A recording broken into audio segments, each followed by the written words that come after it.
নমস্কার, এই সময় লাইভে আপনাদের স্বাগত। আমি শিলাদিত্য, শুরু করছি রাজনীতি ডিকোডেড। আজ আমাদের স্টুডিওতে অতিথি হিসেবে রয়েছেন রাজ্যের গ্রন্থাগার, অনগ্রসর শ্রেণী কল্যাণ এবং মাস এডুকেশন দপ্তরের মন্ত্রী গৌরী শঙ্কর ঘোষ। আপনাকে স্বাগত জানাচ্ছি।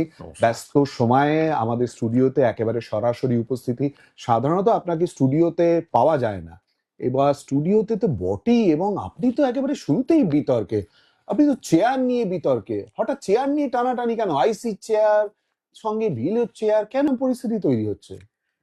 দেখুন, যাদের চেয়ার চলে গেছে, যাদের চেয়ার হারিয়েছে, তারা এখন হিংসায় এগুলো কথা বলবে। তাদের চেয়ার হারিয়েছে, তাদের চেয়ার নেই, তাদের মুখ্যমন্ত্রীর চেয়ার গেছে, তাদের জেলায় জেলায় চেয়ার গেছে। সুতরাং অন্য কেউ, যাদেরকে এতদিন মেরেছি, যাদেরকে মিথ্যা মামলায় ফাঁসিয়ে দিয়েছি, তারা গিয়ে চেয়ারে বসবে, সুন্দর চেয়ারে বসবে, এটা তাদের সহ্য হচ্ছে না। এটাই মূল বিষয়। দেখুন, আমি দীর্ঘদিন ধরে রাজনীতি করছি, একটু হলেও আমার এই কমন সেন্সটা রয়েছে যে আইসির চেয়ারে বসবো কিনা, বিডিও চেয়ারে বসবো কিনা, এসডিও চেয়ারে বসবো কিনা, এগুলো আমাদের পার্টি, যে পার্টিটা করি সেই পার্টির যে আদর্শ, যে নীতি, আর আমরা দীর্ঘদিন ধরে রাজনীতি করছি, সুতরাং এগুলো জানি। এখন যারা পুলিশকে পেটায়, যারা পুলিশকে টেবিলের নিচে লুকাতে বাধ্য করে, যারা পুলিশকে খুন করে, যারা গালিগালাজ করে, তাদের তো নীতি আদর্শ নেই। তারা চেয়েছিল বোম পিস্তল নিয়ে রাস্তায় নেমে মানুষের গণতন্ত্রকে হত্যা করে যেন তেন প্রকারণে জিততে হবে, আর আমরা যা বলবো সেটাকে আইন মোতাবেক কার্যকর করতে হবে। সাধারণ মানুষ তারা সেটাকে প্রত্যাখ্যান করেছে, তাদেরকে বিসর্জন দিয়েছে, ভারতীয় জনতা পার্টিকে ক্ষমতায় নিয়ে এসেছে। আর ক্ষমতায় আসার পরেই আমাদের মাননীয় মুখ্যমন্ত্রী শুভেন্দু অধিকারী মহাশয়ের নেতৃত্বে যে জনকল্যাণ শিবির, সেই জনকল্যাণ শিবিরের ভিজিটে গিয়ে সাগরপাড়া থানায় আমি গেছিলাম। সাগরপাড়ায় ভিজিট করে সাগরপাড়া থানার ওসি তিনি বলেন, আমাদের থানা ভাড়াই চলছে, আমাদের এখনো জায়গা রয়েছে, বিল্ডিং হয়নি, একটু আসুন। আমি গেছিলাম। ওই থানার ওসি একটা নতুন চেয়ার এনে তার চেয়ারটা সরিয়ে সেখানে দিয়ে একটা টাওয়াল দিয়ে আমাকে বললো, স্যার এখানে বসুন। আমি বললাম, ওখানে আমি বসবো না। বলে, না, আমি আমার চেয়ার সরিয়ে নিচ্ছি, আপনি বসুন। আমি সেই নতুন চেয়ারে টাওয়াল দিয়েছিল, সেখানে বসলাম। সেখান থেকে তৈরি হলো বিতর্ক, আমি আইসির চেয়ারে বসেছি বা ওসির চেয়ারে বসেছি। হাস্যকর একটা বিষয়। মানে আমার এইটুকু সেন্স তো রয়েছে, আমি কেন আইসির চেয়ারে বসবো? হ্যাঁ, একটা বিষয় হতে পারে, যেমন বিডিওর চেম্বারে গেছি, বিডিও তার চেয়ারটা সরিয়ে নিয়ে তার পাশে একটা চেয়ার দিয়েছে, আমি বিডিওর পাশে বসে গেছি। সেটা নিয়েও অনেকে বলেছে আমি বিডিও চেয়ারে বসেছি। দেখুন, চেয়ারে যদি বসতেই হয় তাহলে তো আমি চেয়ার অবশ্যই ওকে বলতাম, চেয়ার দিন, আমি বসবো, এই ভাষাতেও কথা বলতে পারতাম। কিন্তু এই কালচার তো আমাদের দলে নেই। আমাদের দল আমাদের নীতি আদর্শকে সামনে রেখে এগিয়ে যায়, আমরাও সেভাবে এগোই। চেয়ার নিয়ে বিতর্কটা শুধুমাত্র একটাই কারণে, হিংসা। তাদের চেয়ার নেই, তারা চেয়ার হারিয়েছে, তাই গৌরীশঙ্কর ঘোষকে কালিমা লিপ্ত করো, উল্টো পাল্টা বলো, মিথ্যা বলো, এর বাইরে কিচ্ছু নেই। অনেকেই এটাকে নিয়ে তৃণমূলের অফিসিয়াল পেজ থেকেও শেয়ার হয়েছিল, আমি দেখেছি, তাদের কুণাল ঘোষও শেয়ার করেছে, এরকম অনেকেই করেছে। এবং যারা করছে তারা পুলিশকে নিয়ে অনেক গালিগালাজ করেছে, তাদের দল পুলিশকে পিটিয়েছে, তাদের দল পুলিশকে টেবিলের নিচে লুকোতে বাধ্য করেছে, তারা পুলিশকে ন্যূনতম সম্মান দেয়নি। তারাই প্রশ্ন তুলছে যে গৌরীশঙ্কর ওসির চেয়ারে বসেছে। আমার পার্টি, আমার নীতি, আমার আদর্শ এই শিক্ষা আমাদের দেয় না। আমি যে চেয়ারটায় বসেছিলাম সেটা একটা নতুন চেয়ার, থানা কর্তৃপক্ষই আমাকে ওই নতুন চেয়ারে বসতে বলেছিল, আমি বসেছি। আইসি তার কাঠের চেয়ার সরিয়ে তার উপরে বসেছিল।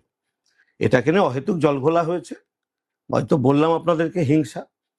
তৃণমূল চেয়ার হারিয়েছে, আর বিজেপির একটা গ্রামের ছেলে গৌরীশঙ্কর ঘোষ, যাকে পঞ্চায়েতে আমরা পিটিয়েছি, সে গিয়ে আর চেয়ারে বসবে, এই হিংসায় তারা এই কথাবার্তা বলছে, এর বাইরে কিছু না।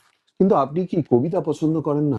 আপনি এপাং ওপাং ঝপাং সেই কবিতা আপনি বন্ধ করে অবশ্যই দিচ্ছেন।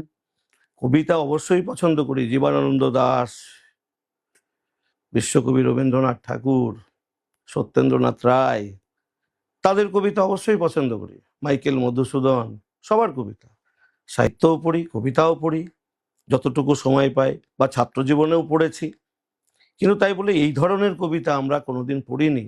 আমাদের সময়ে সিলেবাসেও ছিল না এপাং ওপাং ঝপাং।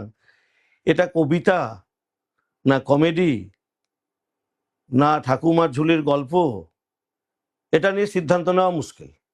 তো সেই ধরনের পুস্তক কোনো লাইব্রেরিতে থাকলে সেখান থেকে আমার মনে হয় না জ্ঞানের কোনো বিকাশ ঘটবে।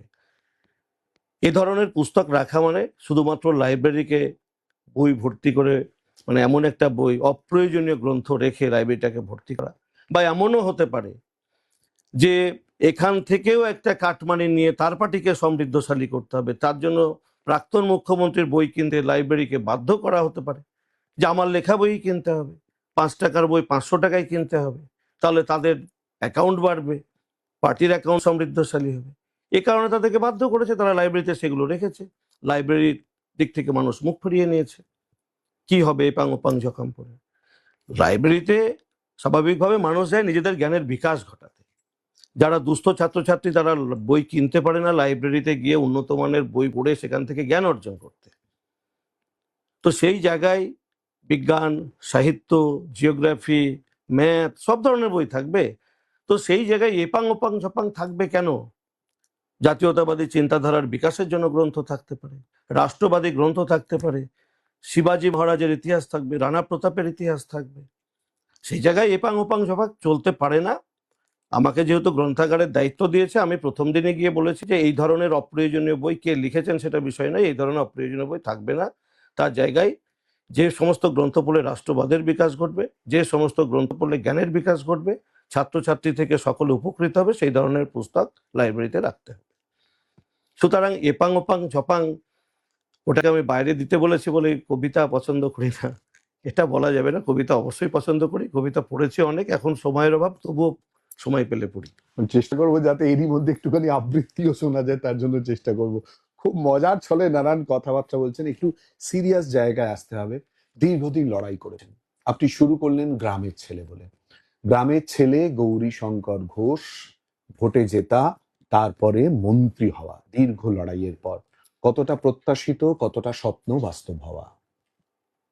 দেখুন, যখন রাজনীতি শুরু করেছে, গ্রামের ছেলে, প্রচারে অনেক পার্টির গাড়ি আসে, পার্টি বুঝতে তখন কংগ্রেস বুঝতাম, আর আমাদের বাড়িতে যেহেতু ফরওয়ার্ড ব্লকের চিহ্ন চিহ্ন লাগানো থাকতো ওটা বুঝতাম।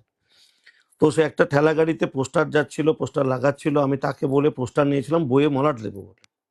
তো দুটো লাগিয়ে একটা ভালো লাগলো, ফুলটা দেখে খুব সুন্দর। আমি ওই ফরওয়ার্ড ব্লকের পার্টি অফিস যেমন আমাদের বাড়িতে ছিল, সেখান থেকে আঠা নিয়ে দেওয়ালে সাটিয়েছিলাম। আমাদের মাটির বাড়ি ছিল, ওই দরজায় সাটিয়েছিলাম। তো সেটা বিকেলবেলায় পার্টি অফিসের লোকজন আসলো, যারা পার্টি করে, তারা এসে বাড়িতে জিজ্ঞাসা করেছে কে লাগিয়েছে, বাড়ির কেউ বলতে পারেনি। আমি নিজে থেকে গিয়ে বললাম এটা তো আমি লাগিয়েছি। তারা বললো এটা ছিঁড়ে ফেলতে হবে। মানে কেন? বলে না, এটা ছিঁড়তে হবে, তোকেই ছিঁড়তে হবে। আমার মামা বলল, আমার মেসোমশাই বলল, শেষে আমার বাবাও আমাকে বললো ছিঁড়তে বলছে ছেড়। আমি বাধ্য হয়ে তখন ওটা উঠিয়ে দিলাম। ক্লাস 7 তখন? ক্লাস 7। আচ্ছা। তারপরে রাত্রিবেলায় পড়তে বসার পরে আমার বারবার একটা কথাই মনে পড়ছে, হাত চিহ্ন লাগানো রয়েছে, বাঘ চিহ্ন রয়েছে, ফুলটা এমন কি খারাপ যেটাকে তুলে ফেলতে হবে। সবাই চাপ সৃষ্টি করত। এই কৌতূহল থেকে আমি আবার ভেবেছিলাম যে এরপরে যদি আসে গোটা গ্রামে লাগাবো। তো আমার সৌভাগ্য 10-12 দিনের মধ্যে আবার সেই রিক্সাওয়ালাটা এসেছিল। আমি ওর রিক্সা ঠেলে দেওয়ার পরে বললাম একটু বেশি দিও, গোটা গ্রামে লাগাবো। আমি সেদিন 36-37টা পোস্টার গোটা গ্রামে লাগিয়েছিলাম, ছোট্ট গ্রাম। বাবা বকাঝকা মারধরও করেছিল সেটা লাগানোর পরে। আর সেইখান থেকে আমার পদ্মফুল বা বিজেপি এটা কি জানতে হবে, বুঝতে হবে, এই কৌতূহল জন্মায়। ক্লাস 9-এ আমি টিউশন পড়তে গিয়ে মাস্টারমশাইয়ের বাড়ি সাইকেল ব্যাগ রেখে 3 বিঘা আন্দোলনে চলে যাই। তখন আমাদের জেলাতে শুভেন্দু বিশ্বাস বলে একজন জেলা সভাপতি ছিলেন, ভালো ব্যক্তিত্ব। তার আগে প্রণব বাবু ছিলেন, শ্যামল গুপ্ত ছিলেন। আমি তখন ছাত্র, তারাও বকাঝকা করতে, এত অল্প বয়সে তুই পার্টি করতে আসছিস। কিন্তু কেউ নিষেধ করেনি যে পার্টি করিস না। সেই থেকে আমার রাজনীতিতে হাতেখড়ি, সংঘের শাখাতে গেছি।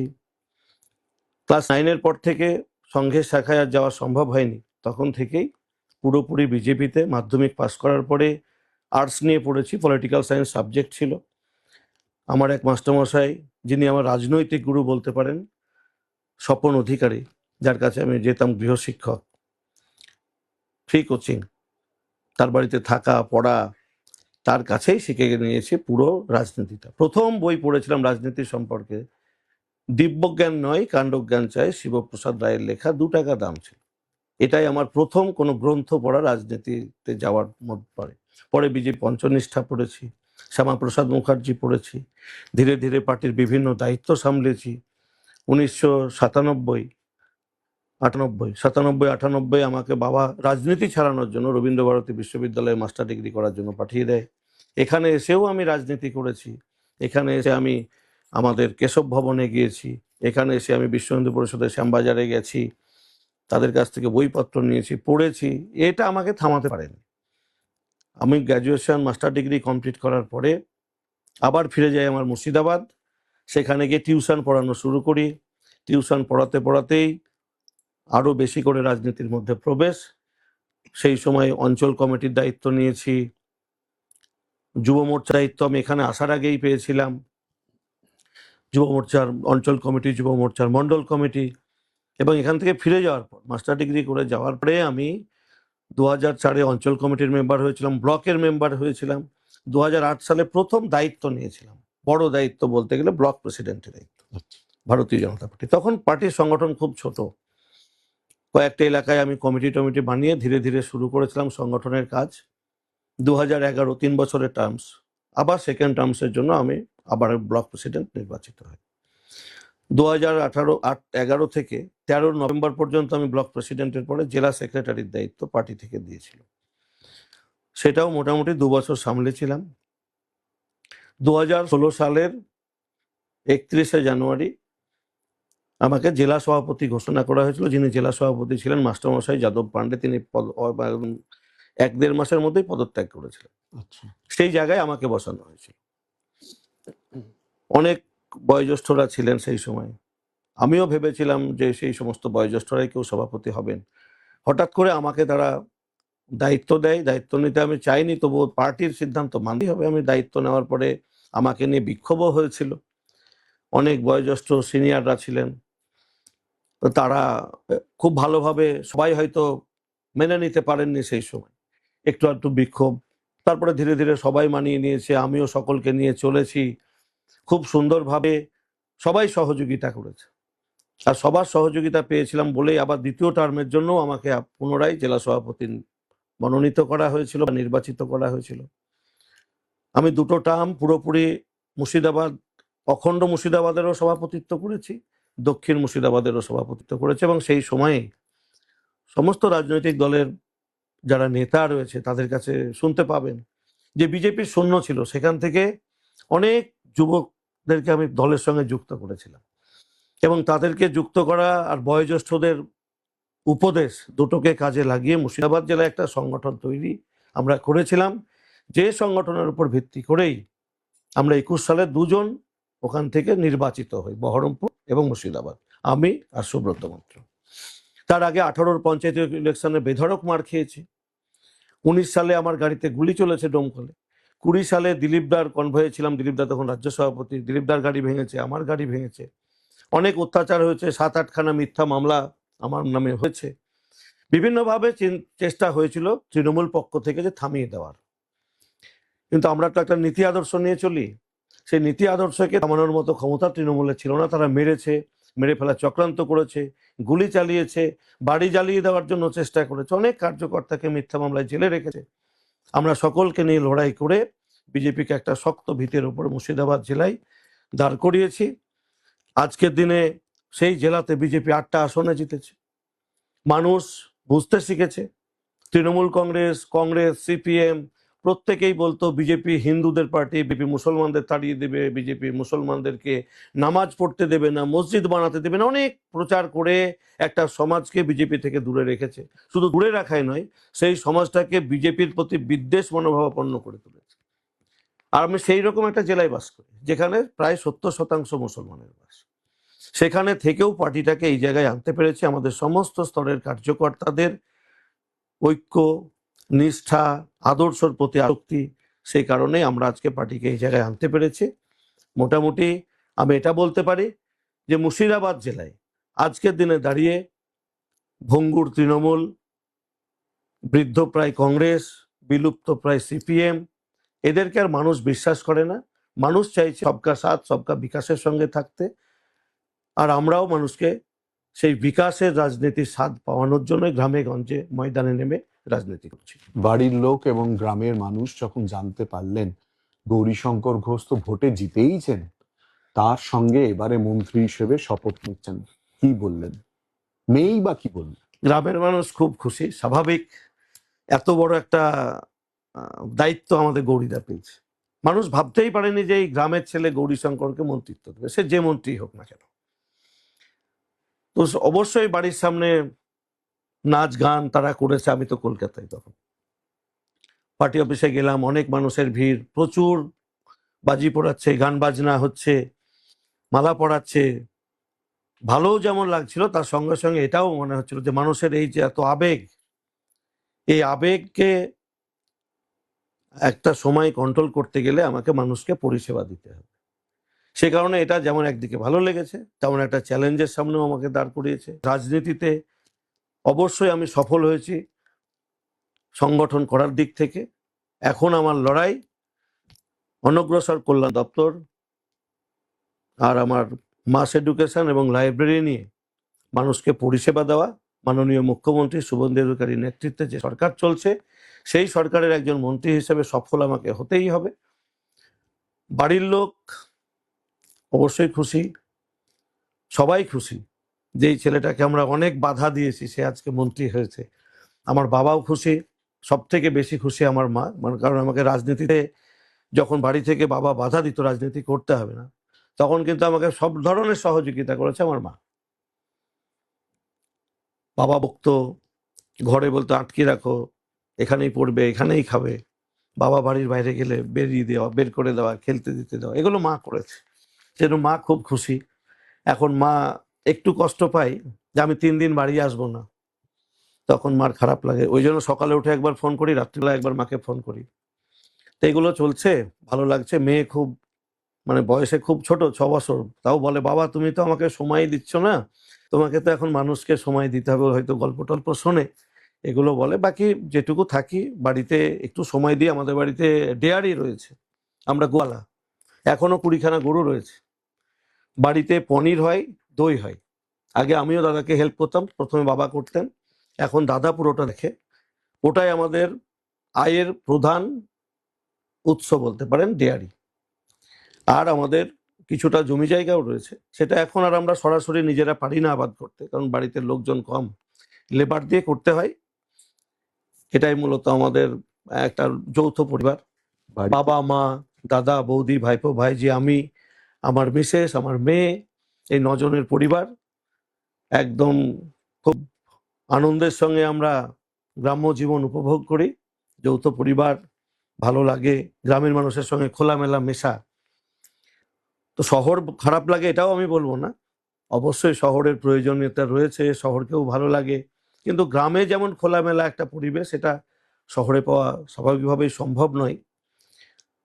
তো শহরে 2 দিন 3 দিন, তারপরেই মনে হয় যে না একটু গ্রামে যাই। আপনি বলছেন বাড়িতে ডেয়ারি রয়েছে, দীর্ঘদিন আপনি সাহায্য করেছেন, কাজ করেছেন, তা আপনি ডেয়ারির জিনিসপত্র উপভোগ করেন। সরাসরি বলছি, দুধ টুধ খান?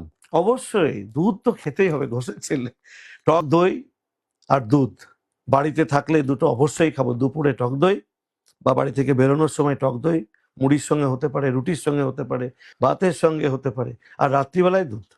দুধ থেকে এই যে টানা খাচ্ছেন, রোজ খাচ্ছেন তো? এখন বন্ধ, কলকাতায় এসেছি, কোথায় পাবো? দুধ থেকে কি সোনা পেন? অবশ্যই।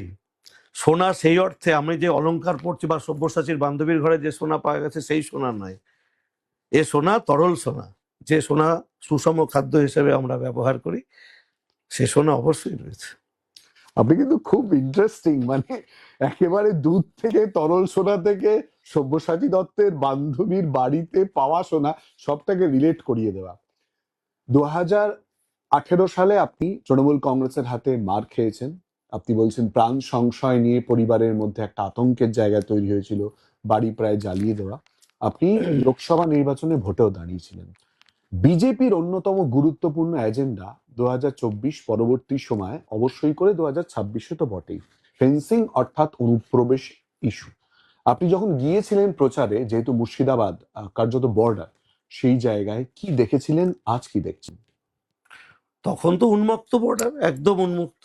পুরো ধরুন মানে আমার লোকসভার মধ্যে ভগবানগোলা, রানীনগর, জলঙ্গি 3টে বিধানসভা বর্ডার এলাকায়, পুরো খোলা, পদ্মা নদী, অবাধে অনুপ্রবেশকারীরা অনুপ্রবেশ করতে পারবে।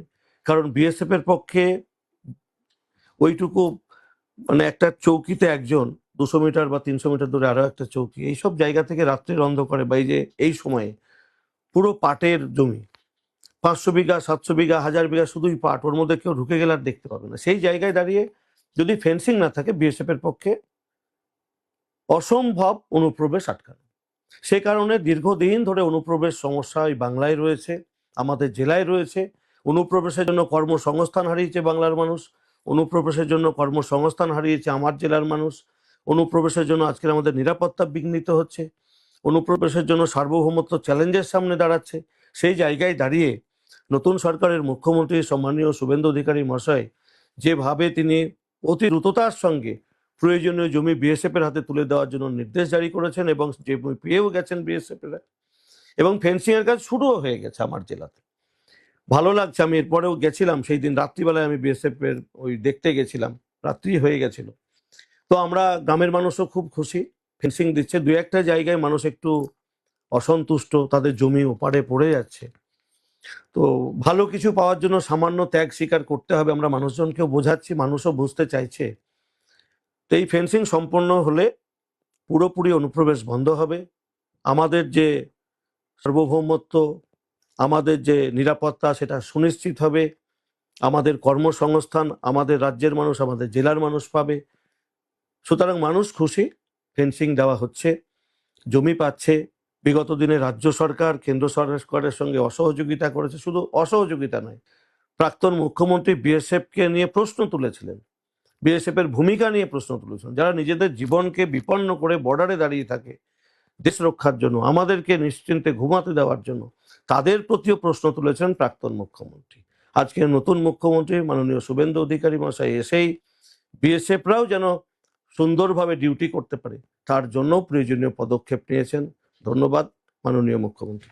আপনাদের আরো গুরুত্বপূর্ণ ইস্যু, এবং যেটা ভোটে জেতার পর থেকে আমরা খুব বেশি পরিমাণে দেখতে পাচ্ছি, দুর্নীতিতে যারা জড়িত তাদেরকে ছাড়া হবে না।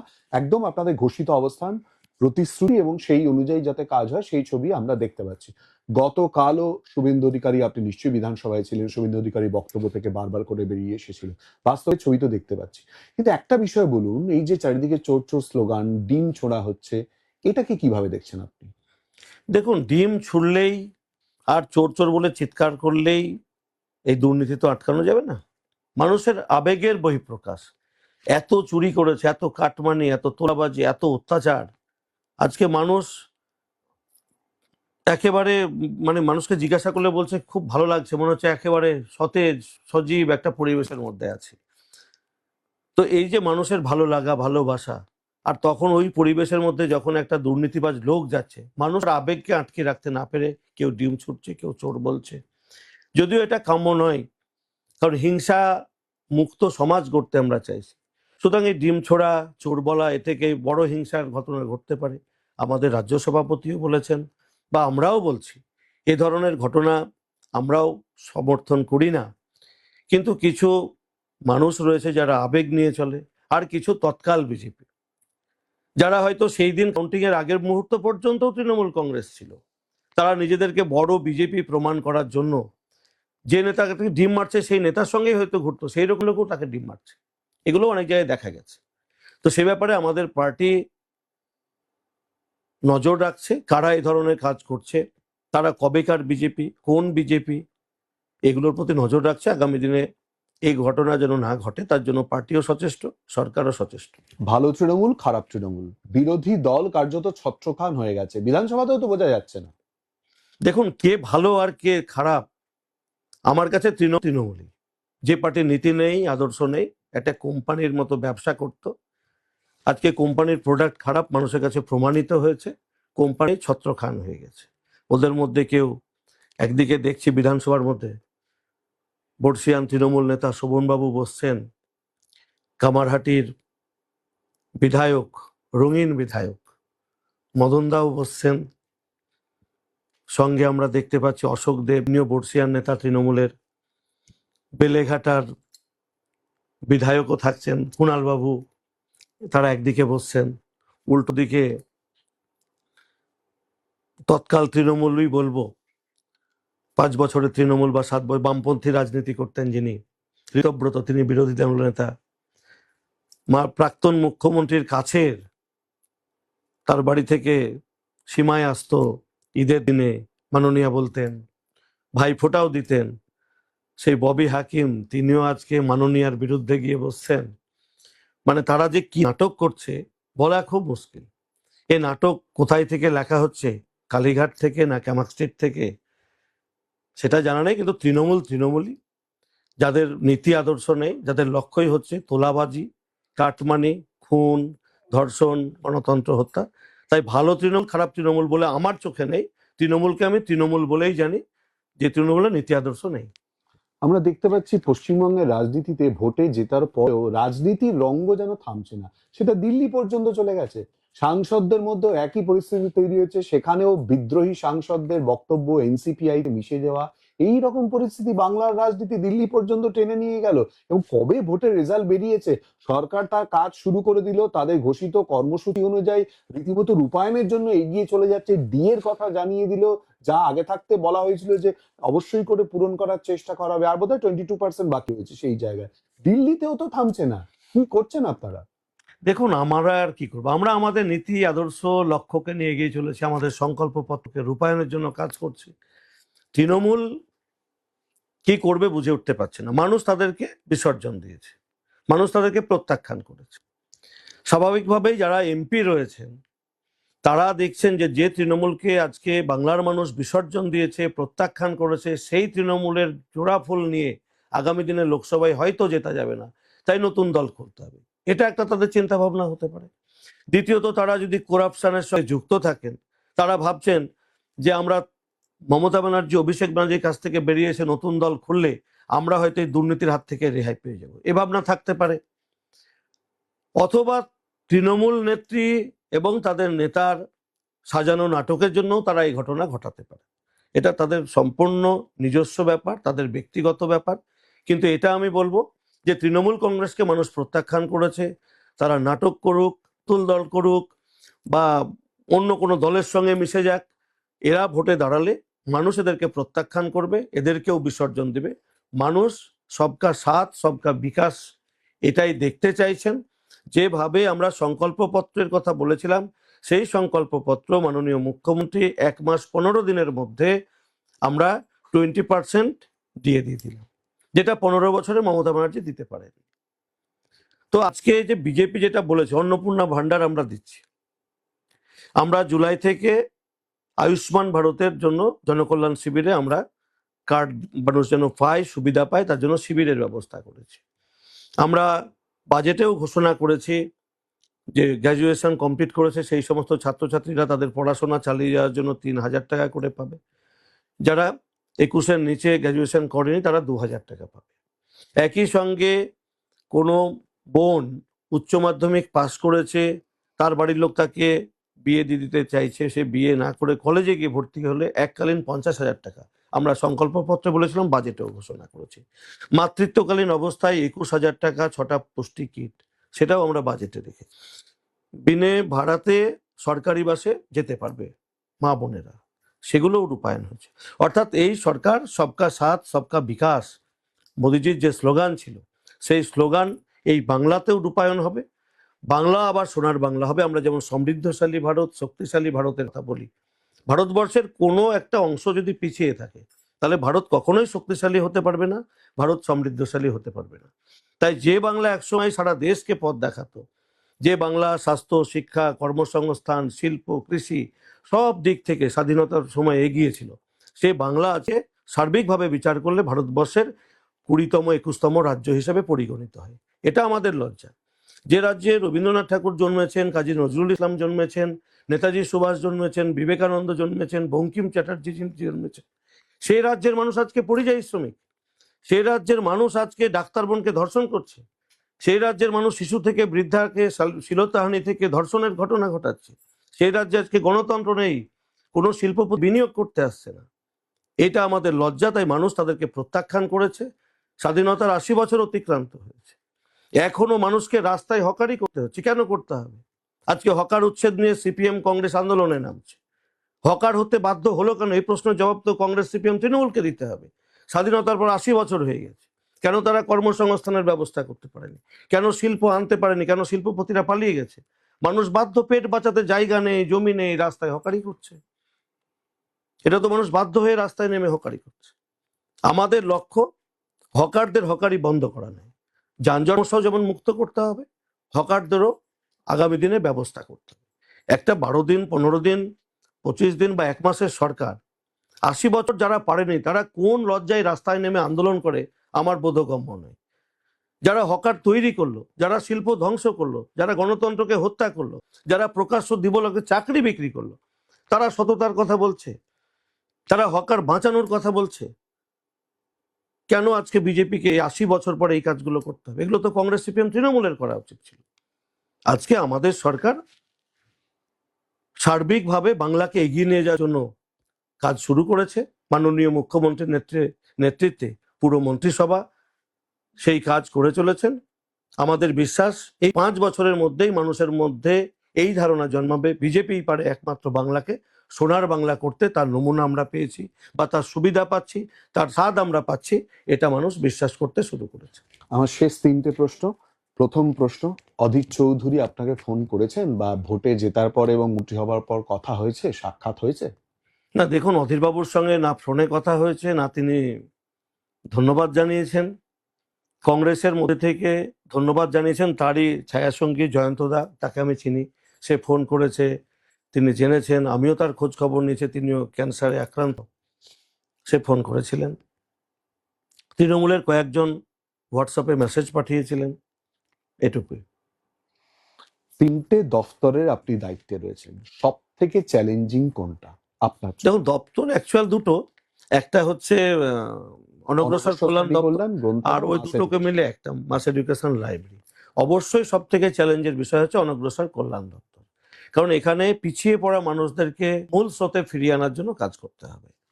আজকে জঙ্গলমহল রয়েছে, চা বাগান রয়েছে, schedule caste, schedule tribe, OBC, যারা আর্থিকভাবে পিছিয়ে রয়েছে, সমাজের মূল স্রোতে আসতে পারছে না। কারো রেশন কার্ড নেই, থাকলেও ভুল, কারো নামের বানান ভুল, তারা সারা বছর বাড়িতে থাকতে পায় না, কোনো কাজ নেই, বিগত দিনের সরকার কোনো কাজ তাদের দিতে পারেনি। পেট বাঁচানোর তাগিদে কেউ গুজরাট যায়, কেউ ইউপি, কেউ হরিয়ানা, কেউ কেরল, কেউ তামিলনাড়ু, কোথাও না কোথাও বাইরের রাজ্যে কাজ করতে চলে যায় এই এসসি এসটি সমাজ, ওবিসি সমাজের মানুষজন। তাই তাদের না আছে কাগজপত্রের ঠিক, না আছে তাদের নামের বানান ঠিক, না জমির কাগজ ঠিক রয়েছে। আর এগুলো ঠিক নেই বলেই তারা কোনো সুযোগ সুবিধা পায়নি, বঞ্চিত হয়েছে। মাননীয় প্রাক্তন মুখ্যমন্ত্রী তিনি বলতেন জঙ্গল হাসছে। জঙ্গল কোথায় হাসছে? জঙ্গলের মানুষের কর্মসংস্থান নেই, উন্নত শিক্ষা ব্যবস্থা নেই, উন্নত স্বাস্থ্য পরিষেবা নেই। সেই জায়গায় দাঁড়িয়ে আমাদের সরকার দায়িত্ব নিয়েছেন যে জঙ্গলকে আজকে উন্নত পরিষেবা দিতে হবে, উন্নত স্বাস্থ্য ব্যবস্থা, উন্নত শিক্ষা ব্যবস্থা, তাদের কর্মসংস্থানের অধিকার, এবং সেই রকম একটা ডিপার্টমেন্টের দায়িত্বে আমিও আছি।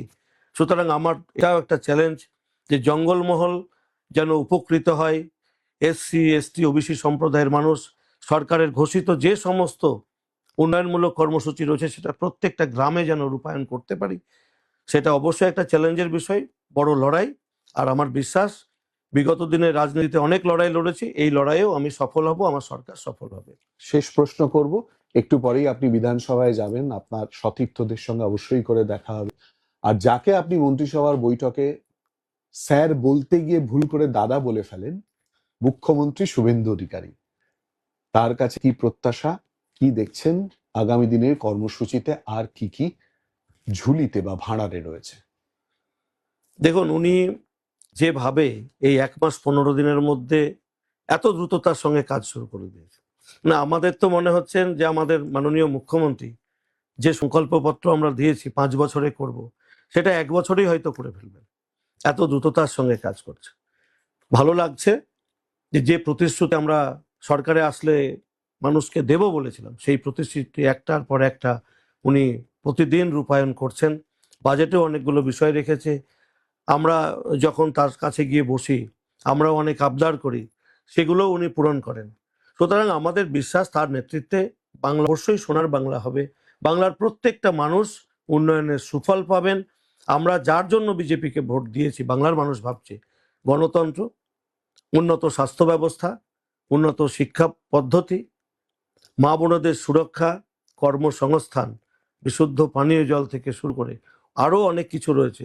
প্রত্যেকটা বিষয়ে মাননীয় মুখ্যমন্ত্রী গুরুত্বপূর্ণ পদক্ষেপ নিয়েছেন এবং সেই কাজকে ধীরে ধীরে এগিয়ে নিয়ে যাচ্ছেন। আগামী দিনে তার হাত ধরে, তার নেতৃত্বে বাংলার সরকার বাংলাকে উন্নতির চূড়ান্ত পর্যায়ে নিয়ে যাবে বলেই আমাদের বিশ্বাস। অনেক ধন্যবাদ আমাদের সঙ্গে এই আলোচনায় অংশগ্রহণ করার জন্য। আমরা কথা বলছিলাম রাজ্যের মন্ত্রী গৌরীশঙ্কর ঘোষের সঙ্গে, এবং খোলামেলা আলোচনা, নিজের পরিচয়, নিজে কি কাজ করছেন এবং তার সঙ্গে কিরকম ভাবে বেড়ে ওঠা, ছোটবেলা থেকে রাজনীতির সঙ্গে সম্পৃক্ত হওয়া থেকে সব কথা বিতর্কের মধ্যেও জড়িয়েছেন। সেই বিতর্কের উত্তর একেবারে শুরুতেই দিয়ে দিয়েছেন, কিন্তু আগামী দিনে কাজের প্রতিশ্রুতি দিচ্ছেন এবং তারই সঙ্গে চ্যালেঞ্জ হিসেবে অ্যাকসেপ্ট করছেন। কিভাবে কি পরিণতি হয় সেদিকে আমাদের নজর থাকবে, আর আপনাদের চোখ থাকুক এই সময় লাইভে।